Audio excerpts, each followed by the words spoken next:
사람들에게는 보통 첫사랑이 있죠. 여러분들도 첫사랑이 있으십니까? 있어도 말 못하시겠죠?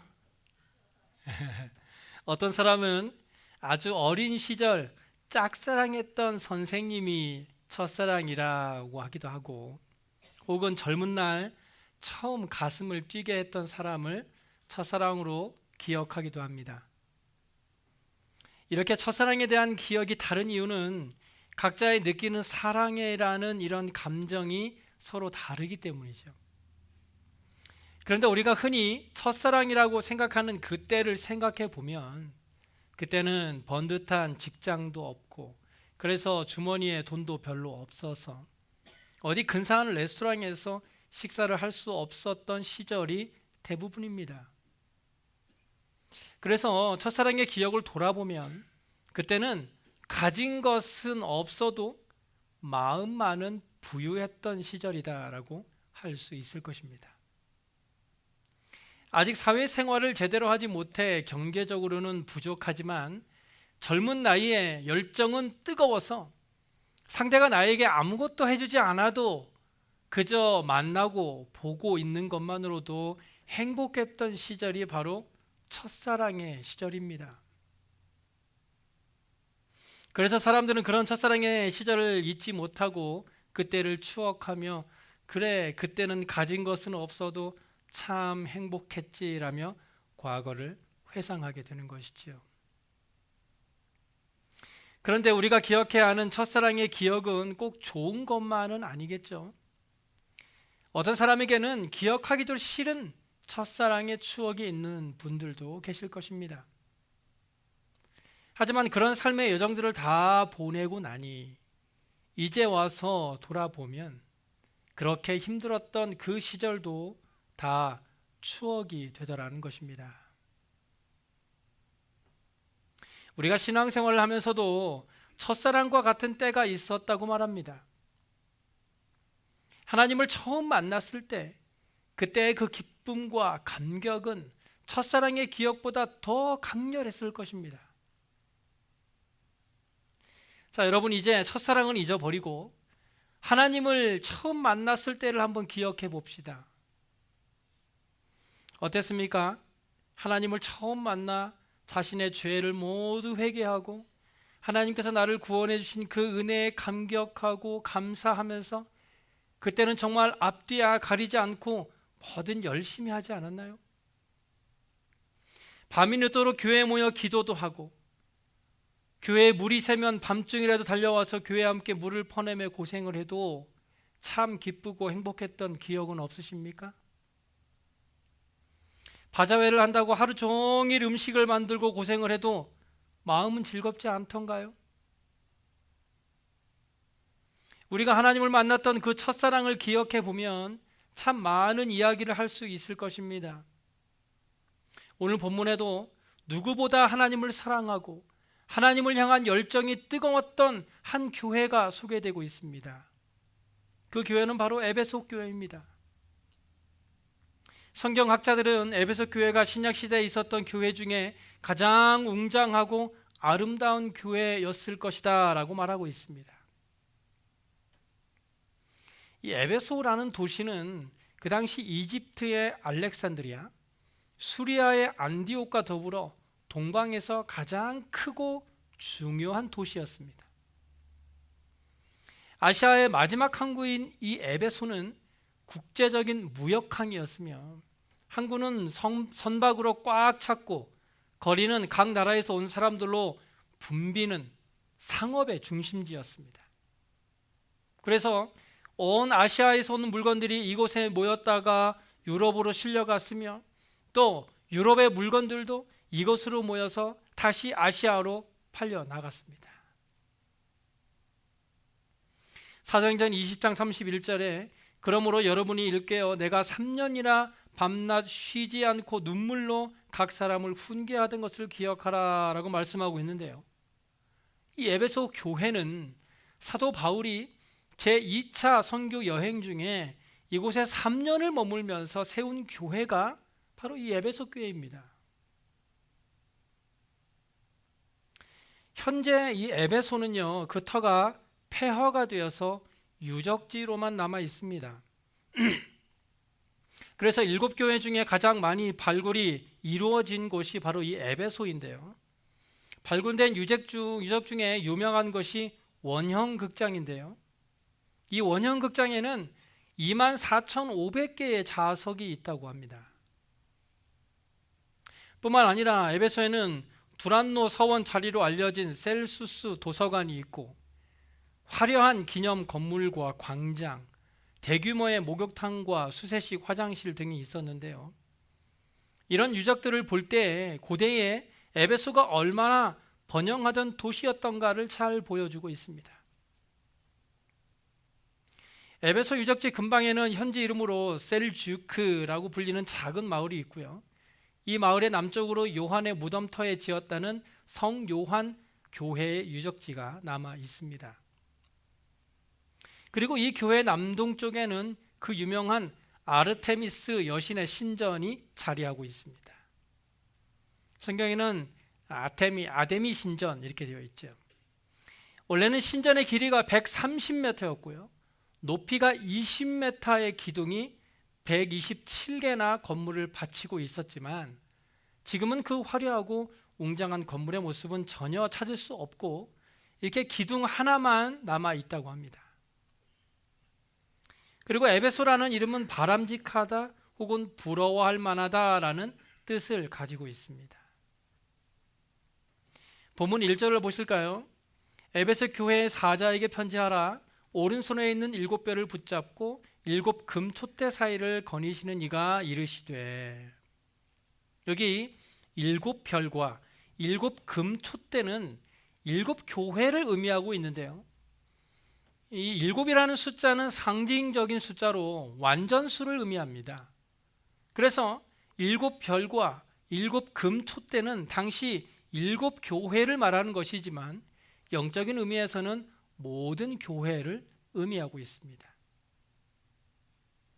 그리고 에베소 교회에 말씀하시는 오른손에 7뼈를 붙잡고 7 금촛대 사이를 다니시는 이는 핍박받는 충성스러운 교회들을 사랑하시고 친히 돌보시는 예수님의 모습을 잘 표현하고 있습니다. 예수님께서 에베소 교회를 향해 말씀하시죠. 내가 내 행위와 수고와 내 인내를 안다. 당시 에베소라는 도시는 우상 숭배로 굉장히 유명한 도시였습니다. 에베소는 육상과 해상의 중심이었고 이집트의 알렉산드리아, 시리아, 안디옥과 더불어 로마 제국의 동부 지역에서 가장 영향력 있는 도시 중에 하나였습니다. 그리고 고대의 불가사의 하나인 아데미 신전이라고 불리는 아르테미스 신전이 있었고 이 신전은 매우 웅장하고 거대했으며 그 일부는 금과 보석으로 쌓여 있었습니다. 이것은 당시 에베소의 우상 숭배가 얼마나 극에 달해 있었는지를 잘 보여주는 것이죠. 또한 에베소는 황제 숭배의 최고 중심지였습니다.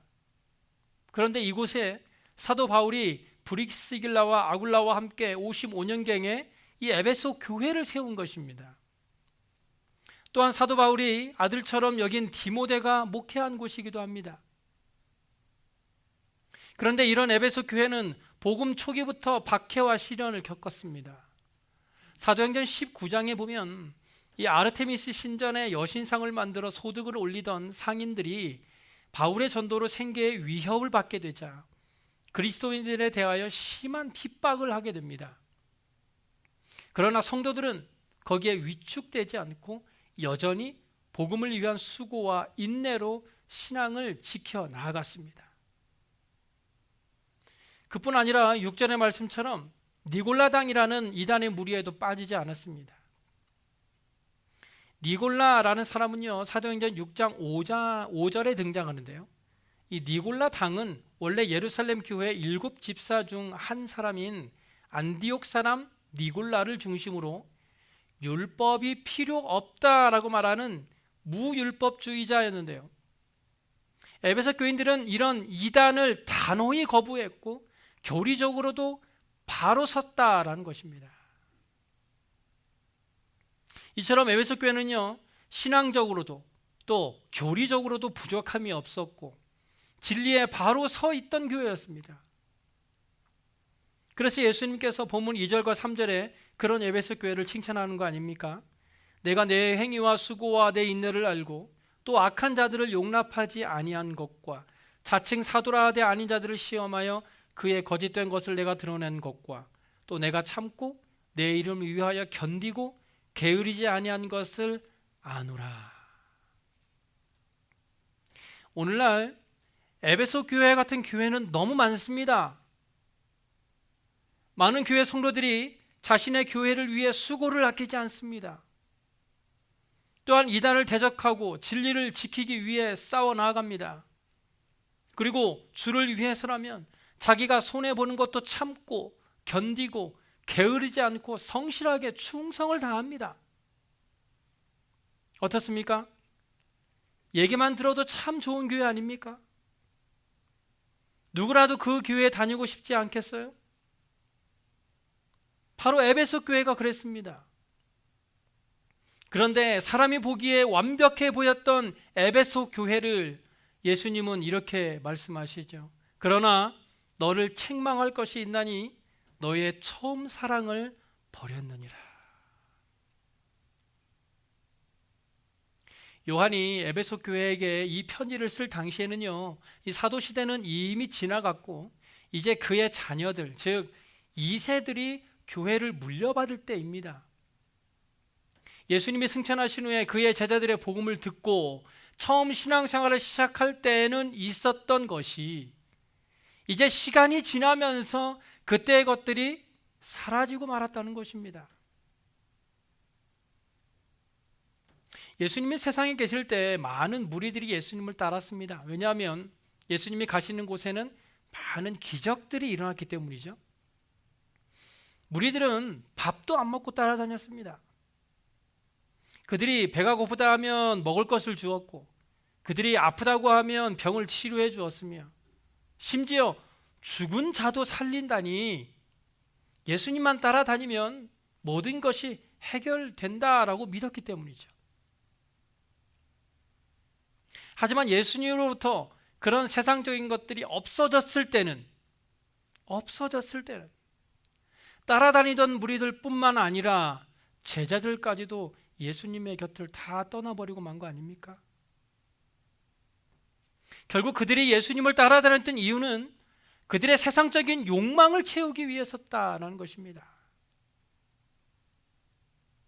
그런 그들의 마음을 아셨던 예수님은 그들에게 이렇게 말씀하셨습니다. 누구든지 나를 따라오려거든 자기를 부인하고 자기 십자가를 지고 나를 따르라.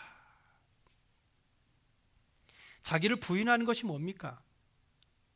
나는 내 것이 아니다라는 것입니다. 다시 말씀드려서 내 인생이 내 것이 아니라 하나님의 것이라는 것입니다. 또 자기 십자가를 진다는 것은 무엇입니까? 예수님의 고난에 나도 동참한다는 것입니다. 그러니 내 인생도 포기하고 예수님이 당하신 고난에 동참하는 마음으로 모든 인생을 하나님께 드려야 한다는 것인데 그런 인생을 누가 살려고 하겠습니까? 예수님을 사랑하는 마음이 없이 그저 세상적인 것들에만 관심을 두고 예수님을 따라가니까 자기들이 원하는 것들이 채워지지 않으면 오히려 예수님을 욕하고 원망하면서 다 떠나가고 마는 것 아닙니까?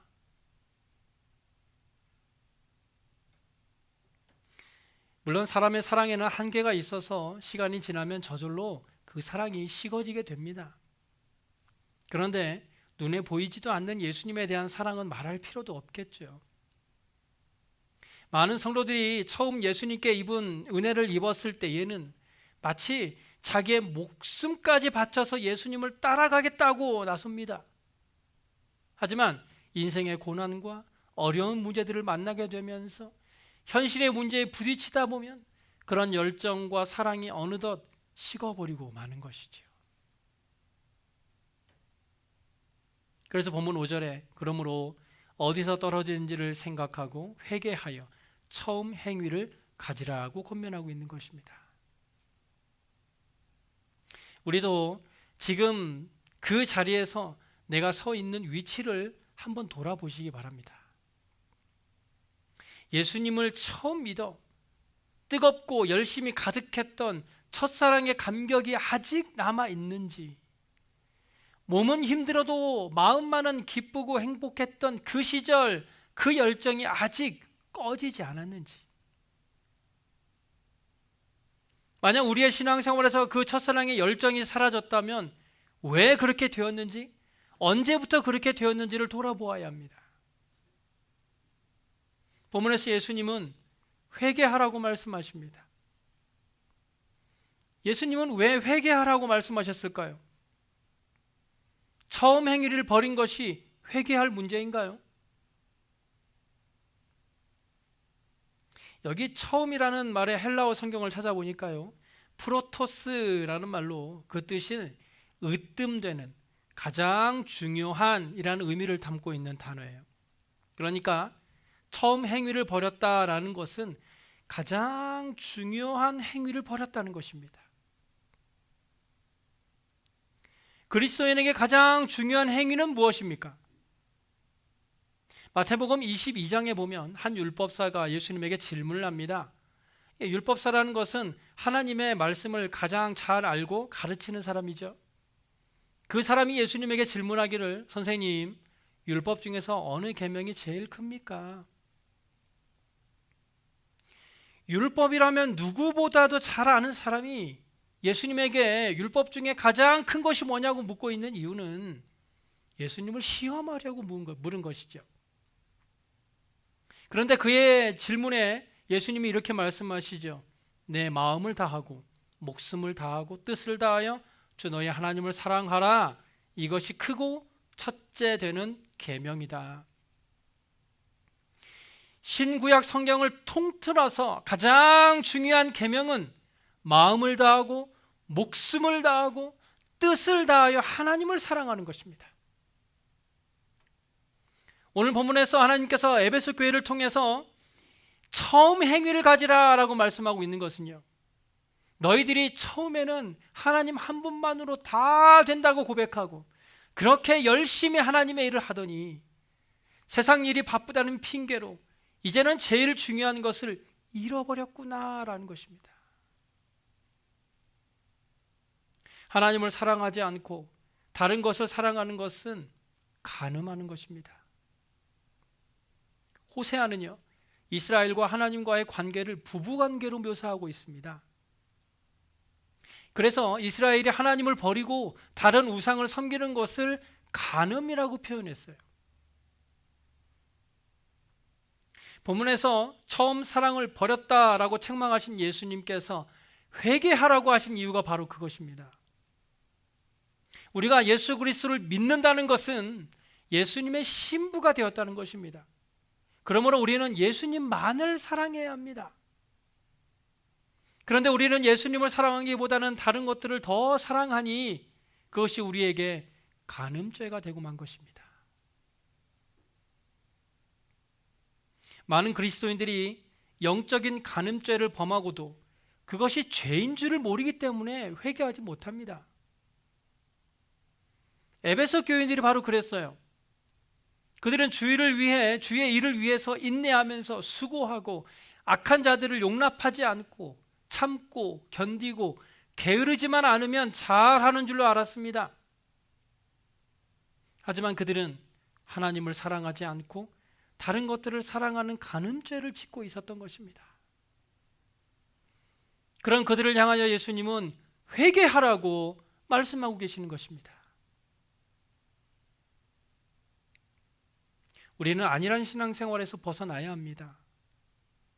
말세의 시대를 살아가는 저와 여러분이 정신 차리지 않고 나도 모르는 사이에 죄를 짓고 있는데도 그것이 죄인 줄 모르고 회개하지도 않는다면 이 얼마나 무서운 죄입니까? 우리는 하나님을 향한 첫사랑을 회복해야 합니다. 하나님을 사랑하는 방법에 대해서 요한일서 5장 3절에 이렇게 말씀하고 있죠. 하나님을 사랑하는 것이 이것이니 우리가 그의 계명들을 지키는 것이라. 우리가 하나님의 말씀을 읽고 공부해야 하는 이유는 그의 계명들을 지키기 위해서입니다. 나는 몰라서 그렇게 했다라고 변명하는 것은 하나님 앞에 아무런 핑계거리가 되지 못합니다. 그래서 결국 회개하지 않는 자들에게 오전에 만일 회개하지 아니하면 내가 내 촛대를 그 자리에서 옮긴다고 말씀하고 계십니다. 여기 촛대를 옮긴다라는 것은 교회가 없어진다라는 것을 경고하신 것입니다. 우리가 아무리 교회 안에서나 가정에서나 직장에서나 많은 수고를 하고 인내를 하고 선한 일을 하면서 늘 성실하게 살았다 하더라도 우리가 예수 그리스도를 믿었던 첫사랑을 잃었다면 하나님은 그 촛대를 옮기신다고 말씀하고 계십니다. 사랑하는 베들교회 성도 여러분, 교회가 가난하고 성도가 몇 명 되지 않아도 서로 감싸주고 안아주는 사랑이 교회 안에 있다면 그 교회는 하나님이 축복하시는 교회가 될 것입니다. 하지만 아무리 많은 일을 하고 겉으로 보여지게 좋은 교회 같아 보여도 그 안에 하나님을 사랑하고 성도를 사랑하는 사랑이 없는 교회는 하나님께서 그 촛대를 옮겨버리실 것입니다. 아버지의 사랑을 버리고 떠났던 탕자가 다시 아버지의 품으로 돌아간 것처럼 우리도 첫사랑의 감격으로 돌아가야 합니다. 예수님은 너희가 서로 사랑하면 모든 사람이 너희가 내 제자인 줄 알리라고 하셨습니다. 우리는 세상 것을 바라고 예수님을 따랐던 수많은 무리 중에 한 사람이 아니라 자기를 부인하고 자기 십자가를 지고 예수님을 사랑하면서 따라가는 제자가 되어야 합니다. 가수 김연자 씨 노래 중에 아모르 파티라는 노래가 있는데요, 그 노래의 가사 중에 연애는 필수, 결혼은 선택이라는 말이 있습니다. 연애는 필수, 결혼은 선택이라는 이 말은 현 시대의 사람들의 가치관을 잘 보여주는 가사라고 합니다. 그런데 우리 그리스도인들의 가치관은 다릅니다. 우리들의 가치관은요, 사랑은 선택이 아니라 필수입니다. 사랑이 반드시 필요합니다. 우리가 이왕 예수 믿기로 작정했다면 하나님을 뜨겁게 사랑했으면 좋겠습니다. 세상도 누리고 싶고 하나님도 사랑하고 싶어서 왔다리 갔다리 하는 신앙이 아니라 오직 하나님만을 바라보고 하나님만 사랑하고 뜨거운 열정을 가지고 하나님은 이를 최선을 다해 하나님의 일을 감당할 때 우리를 사랑하시는 하나님의 사랑을 우리의 삶에서 체험하며 살아가는 저와 여러분의 삶이 되시길 간절히 소원합니다. 기도하겠습니다.